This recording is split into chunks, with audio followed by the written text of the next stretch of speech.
Update apa ya? Yang lagi rame kemarin berita itu. Itu kan udah bukan siapa. Jadi ya no comment. Astagfirullahaladzim. By the way, pecah berarti membeli ya. Saya dengan sangat senang hati kalau pecah semua. Artinya dibeli semua. Oke, Bagaimana tanggapannya Kak Inara? ya apa ya? Bingung mau komen apa. Mungkin Kak Inara Tapi sempat sendiri ada kaget nggak sih Kak Inara ketika tahu kabar beliau akhirnya diamankan? Kaget aja. Hah? Kaget gak atau sempat jenguk gitu? Enggak sih. Apa? Bingung ya mau komentar apa karena kan ya itulah sebabnya kenapa aku kemarin memutuskan untuk speak up di podcast orang, terutama podcast Dr. Richard dan teman-teman public figure lainnya, ya supaya ketika ada hal seperti ini terjadi, ya aku nggak perlu lagi menjelaskan sih. Nah, tapi Kak Inara tahu nggak sih bahwa emang dia sebelumnya itu memakai itu? Apa gimana? Apa baru tahu dari pemberitaan itu? Gimana ya? Sebenarnya pertanyaannya ini jawabannya udah ada di dalam podcast semua. Di sini belum. Udah pernah aku spill juga tipis-tipis, tapi kan nggak berani ya aku ngomong belak-belakan karena kan bukan wewenang aku untuk bisa mengungkap suatu kasus ya gitu. Kalau nggak ada alat bukti yang sah, alat bukti yang valid. Memberi pengertian ke anak-anak seperti Dari apa? anak-anak sempat menanyakan atau tahu nggak sih? Pemberitaan tersebut. Oh, sama sekali anak-anak alhamdulillah steril dari sosial media karena Along sama Ali nggak pernah aku kasih gadget juga, maksudnya nggak benar-benar nggak pernah mengakses sosial media dan sekolahnya juga international school, jadi nggak ada orang tua murid yang Bergosip. ya ngegibah di sekolah ya karena isinya anak-anak dari Korea, dari UK, beda berita gibahannya mungkin ya. Terus juga untuk Starla sendiri dia homeschooling dari awal, dari zaman masih pandemik sampai hari ini. Jadi benar-benar anak tiganya alhamdulillah steril dari sosial media. Cuman memang aku dapat nasihat dari dari salah satu ustadz, aku nggak bisa sebut namanya, bahwa memang suatu saat entah cepat atau lambat memang aku harus cerita ke anak, terutama Starla, tentang kondisi dedinya gitu. Karena biar gimana pun mereka sebagai anak-anak berhak untuk mengetahui kekurangan ayahnya gitu. Karena apa ya? Karena ayahnya, bahkan aku sendiri, kita ini manusia, kita pasti punya sisi kelemahan, pasti ada celahnya, dan supaya nggak menimbulkan apa ya, nama mental illness-nya apa ya, jadi kayak anti-hero gitu loh. Jadi kayak sosok orang tua yang tadinya dia merupakan sosok yang hero, sosok pahlawan di mata anaknya, tiba-tiba kemudian pada suatu hari anaknya tahu bahwa orang tuanya ini tidak sesuai dengan ekspektasi mereka, kemudian mereka kecewa dan mengambil pelariannya di hal-hal yang negatif. Jadi kita menghindari hal itu sedari dini dengan cara mencoba untuk menjelaskan sehalus mungkin,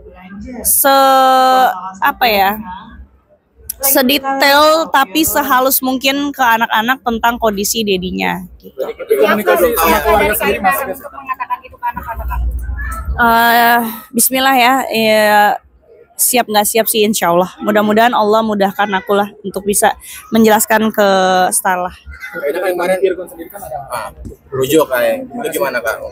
Apa ya? Untuk merujuk kembali waktu kemarin di stasiun Dari TV calon ngomong kayak mertua, gitu. calon mertua bekas mertua juga bilang katanya pengen balik lagi ke Kak Inara, gimana? Itu bukannya jauh nggak sih? Di Bekasi? maksudnya Harapan Indah. maksudnya soal rujukan. Siapa tuh ketawa? Kalau pengen balik lagi dengan Kak Inara, gimana tanggapannya? Tanggapannya aja. Balik kemana? Balik ke pelukan balik lagi. Rujuk Kak Inara. Kak Inara gak tergantikan. Balik kanan gerak. Kayaknya ini gimana? Ya gimana dong baiknya? Coba aku tanya kalian gimana baiknya. Enggak ah? Tadi Kak Inara Enggak, gimana? ada setuju nggak? Setuju nggak? Setuju aja. Setuju ya kalau misalnya ada Yang benar. Yang benar. Inara ini kan setelah Bang Firpun ditangkap kan mungkin semakin Kak Inara kerja keras nih untuk anak-anak. Ya alhamdulillah sih, biarpun dedinya anak-anak lagi tersandung kasus seperti ini ya, beliau masih ada bentuk tanggung jawabnya lah untuk anak-anak, walaupun memang nggak seperti biasanya lah gitu nominalnya. Cuman aku di sini berusaha untuk mengertilah kondisi beliau gitu. Tapi Nara udah jenguk belum sih? Belum.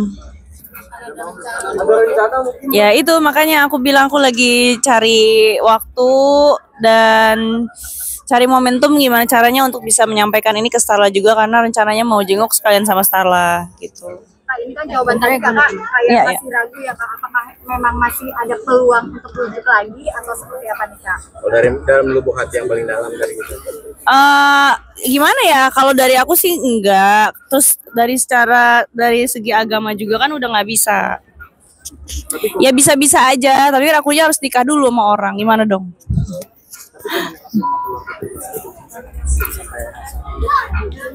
Komunikasi biasa aja, nggak ada yang gimana-gimana. Dari awal juga aku nggak pernah naro tendensi apapun sih ke pihak sana.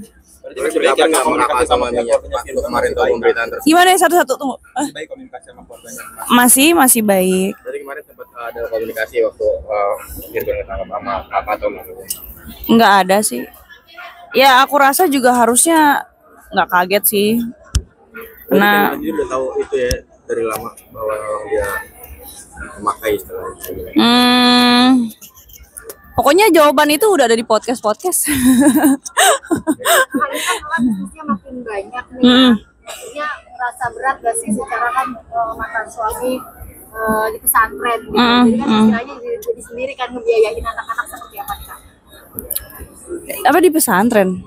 Di dalam Istilahnya teh pesantren. Oh pesantren, emang iya. istilahnya. Oh soalnya Kutip dari Nara pesantren.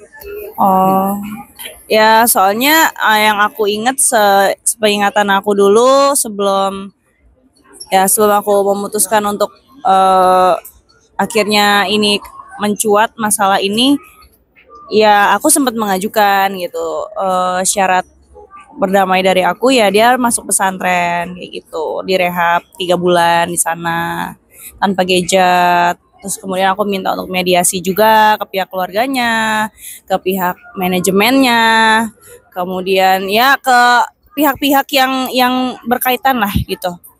Cuman ya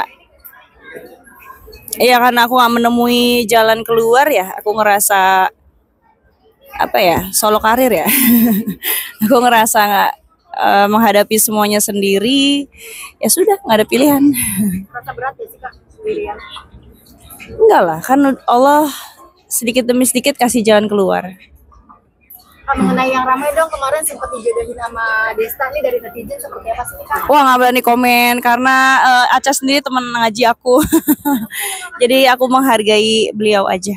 Tapi terkait story Instagram yang sempat Kakak posting terkait fans garis-garis itu mungkin seperti apa Kak? Oh itu bukan, itu mah ada deh.